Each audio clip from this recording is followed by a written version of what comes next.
सभी को नमस्कार।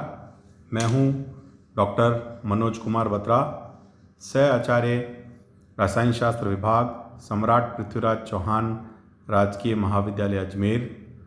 इस सत्र में जो बीएससी थर्ड ईयर के स्टूडेंट्स हैं उनके लिए आज मैं आपके समक्ष जो बात करने आया हूं वो है थर्ड ईयर इनऑर्गेनिक केमिस्ट्री का जो पहला चैप्टर है, जो कि metal ligand bonding in transitional metal complexes से संबंधित है। उसके संबंध में आज अपन बात करेंगे।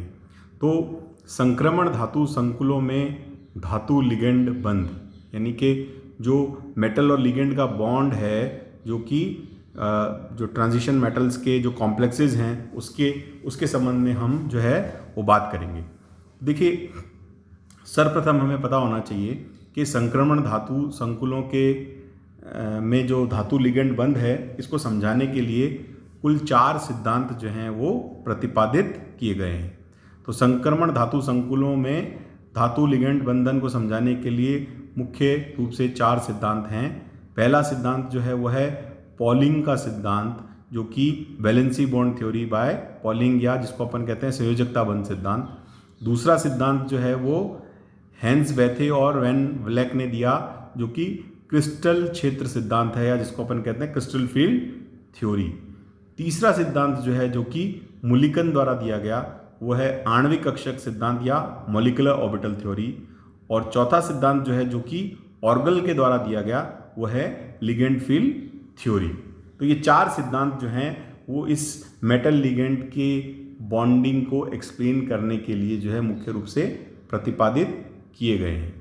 लेकिन इस सिद्धांत में जो चारों सिद्धांत है, उसमें से जो पहला सिद्धांत है, जिसको अपन कहते हैं वैलेंसी बॉन्ड थ्योरी या संयोजकता बंध सिद्धांत जो है, उसका अध्ययन जो है वो गत वर्ष सेकेंड ईयर की इनऑर्गेनिक केमिस्ट्री में आप सभी कर चुके हैं। जो चैप्टर नंबर 4 था, जिसके अंदर हमने कोऑर्डिनेशन कंपाउंड्स के बारे में और इन ट्रांजिशन मेटल्स के जो है कॉम्प्लेक्सेस के बारे में बात की थी, उसमें इसका अध्ययन जो है आपने किया था।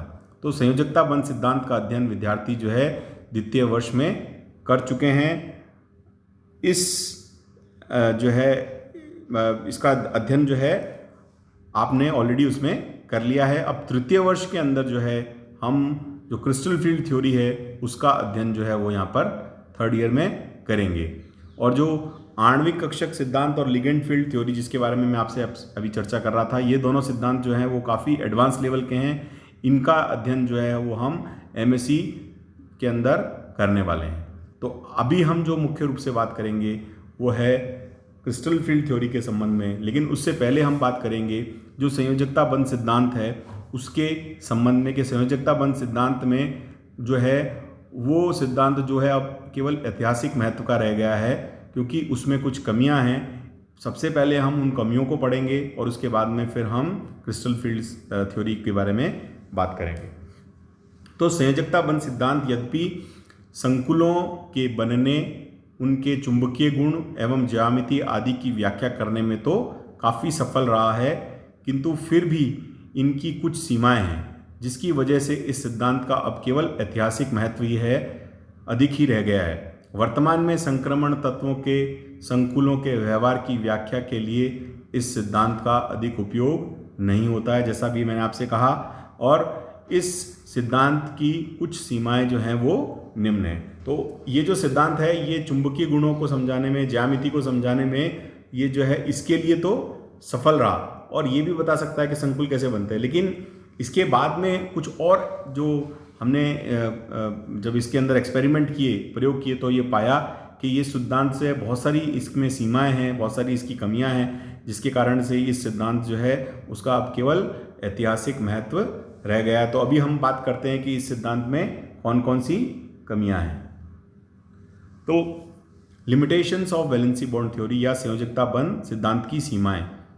इस सिद्धांत में धातु आयन की प्रकृति के बारे में बहुत चर्चा की गई, परंतु लिगेंडों की प्रकृति के बारे में कुछ भी नहीं कहा गया, जबकि संकुल निर्माण में धातु एवं लिगेंड दोनों का महत्व होता है। देखिए, जब मेटल और लिगेंड दोनों के बीच में एक बंध बनेगा तो मेटल और लिगेंड दोनों का उसमें महत्व है। लेकिन ये जो वैलेंसी बॉन्ड थ्योरी है, संयोजकता बंध सिद्धांत है, इसमें केवल मेटल के संबंध में बात की गई कि मेटल की हाइब्रिडाइजेशन स्टेट ये है, मेटल की इलेक्ट्रॉनिक कॉन्फ़िगरेशन ये है, इसके अंदर मेटल की बॉन्डिंग को समझाया, जबकि लिगेंड्स के बारे में बहुत ज़्यादा बात नहीं की गई या उसको जो है महत्व नहीं दिया गया।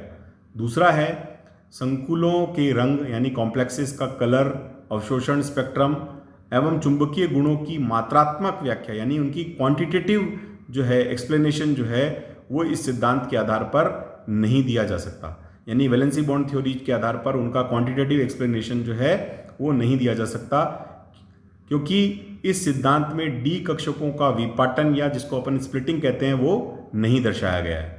तो जो हम क्रिस्टल फील्ड थ्योरी पढ़ेंगे वो मूल रूप से इसी तरह डी कक्षकों के विपाटन सिद्धांत पर आधारित है। तो इस तरह का सिद्धांत जो है वैलेंसी बॉन्ड थ्योरी नहीं थी, तो ये उसकी एक काफ़ी बड़ी कमी रही।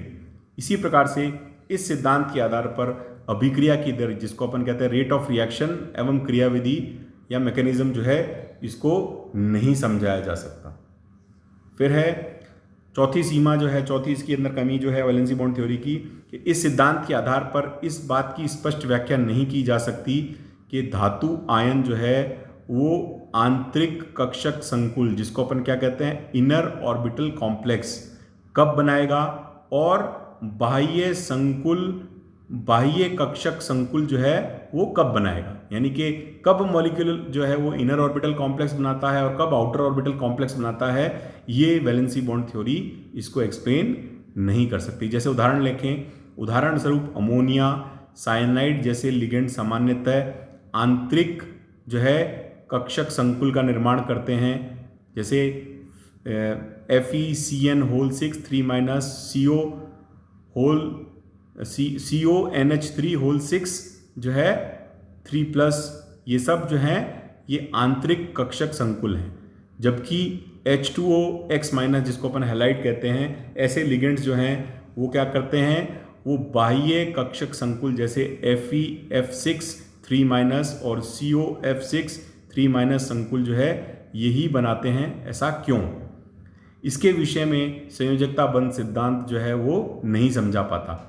जैसे अपन बात करें कोबाल्ट पर 6 फ्लोरीन के साथ जुड़ा हुआ जो संकुल है और कोबाल्ट का अमोनिया के साथ जो संकुल है, इसकी अपन बात करें, इन संकुलों में दोनों में कोबाल्ट +3 जो है ऑक्सीकरण अवस्था में है, जबकि चुंबकीय आघूर्ण को यानी मैग्नेटिक मोमेंट को मापने पर पता चलता है कि COF6 4 अयुग्मित इलेक्ट्रॉन वाला अनुचुंबकीय यानी पैरामैग्नेटिक कॉम्प्लेक्स है, जबकि कोबाल्ट NH3 3+ जो है वो एक पैरामैग्नेटिक ना होकर क्या है, डायमैग्नेटिक है, जिसको हम कहते हैं प्रतिचुंबकीय है।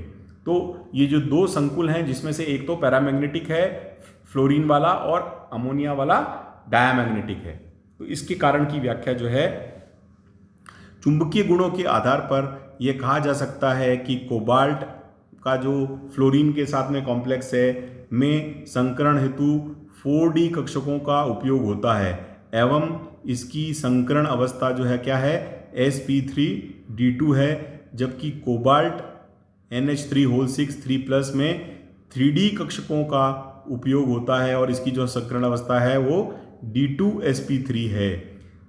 इसी कारण ये प्रतिचुंबकीय है। तो देखिए यहाँ हम देख सकते हैं कि पहली अवस्था के अंदर जो है वो जैसे हमने देखा कि वो जो है बाहर की जो D ऑर्बिटल है उसको काम में लिया जाता है, तो इसलिए अपन उसको आउटर ऑर्बिटल कॉम्प्लेक्स कहते हैं। और जब कोबाल्ट का जब अमोनिया के साथ में कॉम्प्लेक्स बनता है तो इनर D ऑर्बिटल को काम में लिया जाता है, जिसको अपन इनर ऑर्बिटल कॉम्प्लेक्स कहते हैं, और जिसलिए इसका हाइब्रिडाइजेशन जो होता है वो D2sp3 होता है।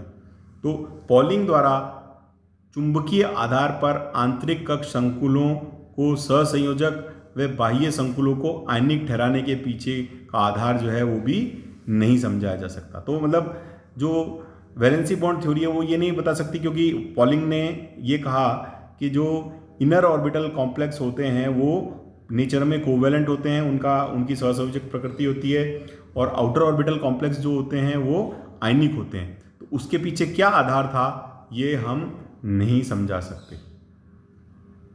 फिर अगली कमी जो है, जो हम बात करते हैं कि कोबाल्ट 2+ और कॉपर 2+ दोनों मेटल एटम्स की बात हो रही है, मेटल आयंस की बात हो रही है, इनके संकुलों की ज्यामिति को समझाने के लिए इस सिद्धांत के अनुसार यह व्याख्या की जाती है कि एक अयुग्मित इलेक्ट्रॉन उच्च ऊर्जा स्तर में उत्तेजित हो जाता है, जैसे कोबाल्ट NH3 2+ एवं कॉपर CN4 2- को निम्न संरचनाओं में दर्शाया गया है। तो जैसे कोबाल्ट की बात करें हम, कोबाल्ट NH3 2+ की हम बात करते हैं, तो यहाँ पर क्या होता है कि जो कोबाल्ट है उसका जो एटॉमिक नंबर है वो कितना होता है, 27 होता है। तो 27 का मतलब जो इलेक्ट्रॉनिक डिस्ट्रीब्यूशन है 3D के अंदर जो है वो कितने इलेक्ट्रॉन्स हैं, 3D के अंदर जो है वो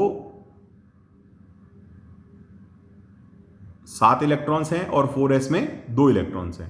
तो जब यहाँ से 2 इलेक्ट्रॉन निकल जाएंगे यानी कि जो कोबाल्ट है वो +2 ऑक्सीडेशन स्टेट में आएगा। यहाँ पर एक्चुअली उसकी गलती से उसके स्थान पर कॉपर लिखा हुआ आ गया। तो दूसरी लाइन में कोबाल्ट 2+ जो है उसका एटॉमिक नंबर 25 रह जाएगा। तो जो 4s के 2 इलेक्ट्रॉन्स हैं वहाँ से निकल जाएंगे। तो उसका जो कोबाल्ट 2+ का ऑक्सीडेशन का जो इलेक्ट्रॉनिक विन्यास है वो इस प्रकार रह जाएगा 3D7 4s0 4p0। अब जब अमोनिया के जो लिगेंड्स हैं वो आ जाएंगे तो उसके लिगेंड्स आने के कारण क्या होगा कि जो 3D में से एक इलेक्ट्रॉन है वो 4D में चला जाएगा और 3D के जो बाकी इलेक्ट्रॉन्स हैं 6 इलेक्ट्रॉन्स जो बचे रह जाएंगे वो सब आपस में पेयर्ड हो जाएंगे, है ना, और 2D कक्षक जो है वो उपलब्ध हो जाएंगे संकरण के लिए। तो D2sp3 संकरण हो जाएगा और उसके कारण से ये कॉम्प्लेक्स जो है वो बन जाएगा। तो इसके अंदर क्या हुआ कि एक इलेक्ट्रॉन का ट्रांसफर जो है वो 3D कक्षक से 4D कक्षक में हो गया। इसी प्रकार से हम कॉपर के बारे में बात करेंगे। ये कॉपर का जो इलेक्ट्रॉनिक विन्यास है वो एटॉमिक नंबर जो है वो 29 होता है। तो इसका इलेक्ट्रॉनिक विन्यास जो होता है वो 3D क्या होता है, 3D10 4s1। अब जब कॉपर में से 2 इलेक्ट्रॉन को हटा देंगे तो कॉपर 2+ का जो इलेक्ट्रॉनिक कॉन्फ़िगरेशन जो होगा वो 27 इसका एटॉमिक नंबर रह जाएगा। तो इलेक्ट्रॉनिक कॉन्फ़िगरेशन में हम क्या देखेंगे कि एक इलेक्ट्रॉन तो 4s से निकल जाएगा और एक इलेक्ट्रॉन 3D से निकल जाएगा, तो ये 3D9 रह जाएगा।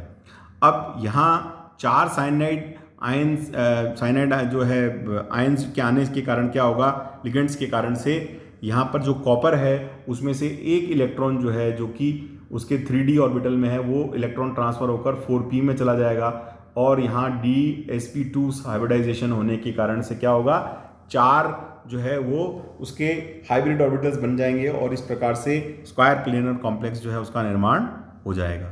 तो हम इन दोनों स्थितियों में क्या देख रहे हैं, कॉपर के केस में और इससे पहले जो हमने कोबाल्ट का केस देखा, दोनों में जो इलेक्ट्रॉन है वो 3D ऑर्बिटल से जो है वो हायर एनर्जी लेवल पे शिफ्ट हो जाता है। ऐसा होने पर दोनों संकुलों में समान अपचायक गुण होने चाहिए। अब देखिए अपन जब संकुल बन गया, जब कॉम्प्लेक्स बन गया, तो कॉम्प्लेक्स बनने के बाद में जो इलेक्ट्रॉन जो हायर एनर्जी लेवल पर मौजूद है वो आसानी से मुक्त हो सकता है। तो वो क्या करेगा, वो पदार्थ जो है, कॉम्प्लेक्स जो है वो अपचायक के रूप में या रिड्यूसिंग एजेंट के रूप में काम करेगा। लेकिन हम क्या देखते हैं कि लेकिन इन दोनों में से कोबाल्ट 2+ संकुल तो अपचायक गुण प्रदर्शित करता है, लेकिन कॉपर 2+ संकुल जो है वो अपचायक गुण प्रदर्शित नहीं करता। तो एक तो रिड्यूसिंग एजेंट है, दूसरा नहीं है, जबकि दोनों को होना चाहिए क्योंकि दोनों के जो है हायर ऑर्बिटल्स में एक एक इलेक्ट्रॉन का ट्रांसफर हो गया है। तो इस प्रकार की जो एनोमैलिटी है, इस प्रकार का जो विरोधाभास है, उसको जो है ये वीबीटी थ्योरी नहीं समझा सकती। अतः संकुलों के व्यवहार के इस विरोधाभास को संयोजकता बंध सिद्धांत के आधार पर नहीं समझाया जा सकता। फिर छठा नंबर है कि D8 विन्यास वाले धातु आयन जैसे निकल 2+, Pb2+, Au3+ आदि जो होते हैं, इनसे निर्मित 5 उप सहसंयोजक संख्या वाले यानी 5 कोऑर्डिनेशन नंबर वाले जो संकुल हैं उसके व्यवहार की व्याख्या को हम जो है वीबीटी के आधार पर नहीं समझा सकते। यानी कि जो D8 इलेक्ट्रॉनिक कॉन्फ़िगरेशन वाले जो मेटल एटम्स हैं वो क्या करते हैं, 5 कोऑर्डिनेशन नंबर वाले कॉम्प्लेक्सेस का निर्माण करते हैं और इस निर्माण को जो है वो इस वीबीटी के आधार पर नहीं समझाया जा सकता। इस सिद्धांत के आधार पर विकृति जो है उसको भी नहीं समझाई जा सकती, जबकि सभी कॉपर तथा टाइटेनियम कॉपर 2 और टाइटेनियम 3 संकुल जो है वो डिस्टॉर्शन या डिस्टॉर्टेड जो है वो होते हैं, मतलब वो डिस्टॉर्शन शो करते हैं और विकृत होते हैं, डिस्टॉर्टेड होते हैं। जैसे कॉपर H2O होल 6 जो है, इसमें इसकी जो ज्यामिति होती है वो विकृत होती है, इसकी जो ज्योमेट्री होती है वो डिस्टॉर्टेड होती है। यानी कि जो 4 वाटर मॉलिक्यूल्स हैं वो समान दूरी पर होते हैं और 2 वाटर मॉलिक्यूल्स जो हैं वो अधिक दूरी पर होते हैं। तो इस तरह से हम क्या देख सकते हैं कि 4 जो H2O मॉलिक्यूल हैं वो कॉपर के तो नज़दीक हैं और 2 वाटर मॉलिक्यूल उसमें दूर हैं। तो इस प्रकार की जो विकृति है उसको जो है हम इस वैलेंसी बॉन्ड थ्योरी या संयोजकता बंध सिद्धांत के आधार पर नहीं समझा सकते।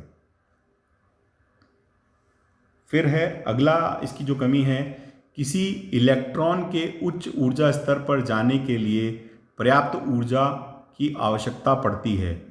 कोबाल्ट 2 एवं कॉपर 2 संकुल बनने में इतनी ऊर्जा कैसे मिल जाती है कि इलेक्ट्रॉन 3D से 4D कक्षकों में चले जाते हैं? यह सिद्धांत इसकी व्याख्या नहीं कर सकता। तो जैसे इलेक्ट्रॉन जो है 3D कक्षक से पहले तो 4D में गए और कॉपर के केस में 4p में जाता है, तो इस उच्च ऊर्जा वाले ऑर्बिटल्स में इलेक्ट्रॉन्स के जाने को ये सिद्धांत जो है वो नहीं समझा पाता।